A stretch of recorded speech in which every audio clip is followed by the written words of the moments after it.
Olá! Já parou para pensar sobre as regras que definem a justiça? Tipo, o que faz com que uma lei valha para um crime que aconteceu ontem? Ou em outro país? Hoje, a gente vai desvendar os pilares do nosso Código Penal. São as regras sobre tempo e espaço, sabe? Aquelas que garantem que a justiça seja, que ela seja previsível e justa. Vamos entender a base de tudo isso. Para começar, vamos pensar juntos em duas situações. Se uma lei muda hoje, é possível punir alguém por algo que essa pessoa fez ontem? E se um crime acontece, sei lá, num avião sobrevoando o oceano, qual lei se aplica ali? Essas perguntas não são só teoria, não. Elas mostram o quanto essas regras que a gente vai explorar hoje são importantes no nosso dia a dia. Então, esse aqui é o nosso roteiro. A gente começa com a dimensão do tempo, depois viaja pelo espaço para ver até onde a nossa lei alcança. Vamos até cruzar fronteiras e ver o poder global dela. Aí, a gente aterriza nos detalhes mais práticos de sentenças e prazos, para no final entender por que o Código Penal é de fato a base de todas as regras do jogo. Primeira parada: a lei no tempo. Lembra daquela pergunta sobre uma lei nova poder punir um ato do passado?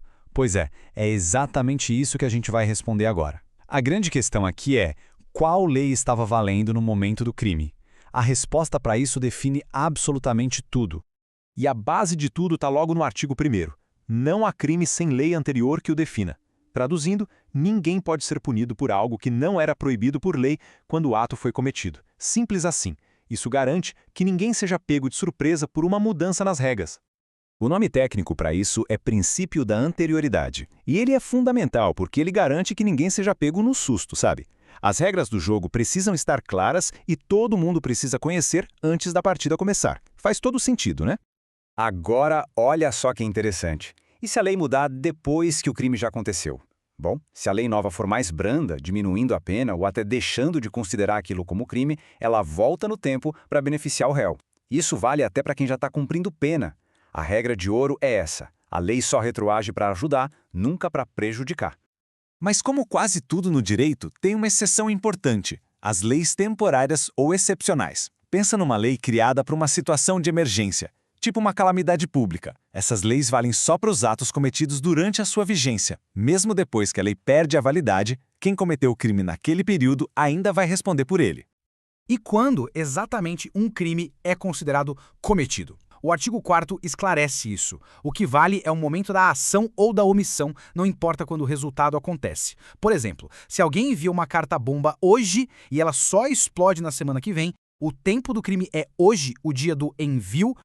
Certo, já entendemos a dimensão do tempo. Agora vamos mudar a perspectiva e olhar para o espaço. A pergunta é: onde a lei brasileira tem poder? Pois é, bem-vindos à Lei no Espaço, que define exatamente as fronteiras geográficas da nossa justiça.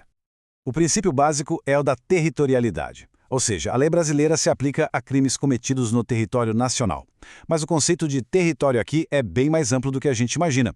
Ele se estende para navios e aeronaves públicas do Brasil, não importa onde estejam no mundo, e também para embarcações privadas brasileiras em alto mar.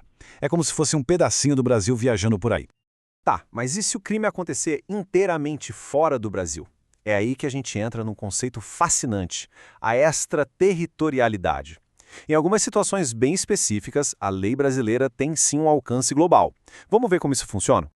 A lei pode sim se estender pelo globo, mas com regras bem claras. O artigo 7º basicamente cria dois níveis. O primeiro é o da aplicação incondicional. Para crimes gravíssimos, tipo um atentado contra o presidente ou genocídio, a lei brasileira vai atrás do criminoso em qualquer lugar do mundo. Ponto final. Já o segundo nível é o condicional. Para outros crimes, como os cometidos por um brasileiro no exterior, a justiça brasileira só age se algumas condições forem cumpridas. Por exemplo, o criminoso precisa entrar no Brasil e o ato também precisa ser crime no país onde aconteceu. É a famosa dupla criminalidade. Agora vamos para a parte mais prática. Como o Brasil lida com sentenças de outros países e como o tempo é contado nos processos? São detalhes que fazem toda a diferença. Para evitar que alguém seja punido duas vezes pelo mesmo fato, o artigo 8º é bem claro. A pena que já foi cumprida em outro país é descontada da pena que for imposta aqui no Brasil. Se as penas forem idênticas, ela é totalmente compensada. É um princípio básico de justiça, né? E uma sentença de outro país, como é que ela passa a valer aqui? Bom, para ter efeito no Brasil, tipo para obrigar alguém a pagar uma indenização, não é automático. Ela precisa de uma espécie de carimbo de aprovação do nosso Superior Tribunal de Justiça. Esse processo se chama homologação e funciona como um filtro, sabe? Garante que a decisão estrangeira não viole nenhuma lei brasileira. E aqui, uma regrinha simples, mas super importante do artigo 10. Na hora de contar os prazos, o primeiro dia está sempre incluído na conta. Pode parecer um detalhe técnico, mas essa regra elimina qualquer dúvida e garante que a contagem do tempo seja igualzinha em todos os casos.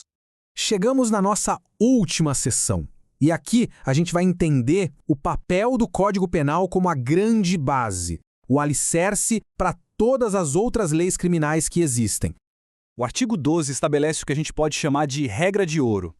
As regras gerais que a gente viu hoje sobre tempo, espaço e tudo mais valem para todos os crimes, mesmo aqueles que estão em leis especiais, como a lei de drogas, a não ser, claro, que a própria lei especial diga o contrário. Isso cria uma base sólida e consistente para todo o direito penal brasileiro. Resumindo, o que a gente viu hoje não são só artigos de lei, são os verdadeiros pilares da justiça. Vimos que a lei só volta no tempo para beneficiar, que o território da justiça vai muito além da terra firme, se estendendo por mares e céus, e que, em casos graves, o alcance da nossa lei é global. Cada uma dessas regras existe por um motivo muito claro: garantir que a justiça seja previsível, consistente e, acima de tudo, justa para todos.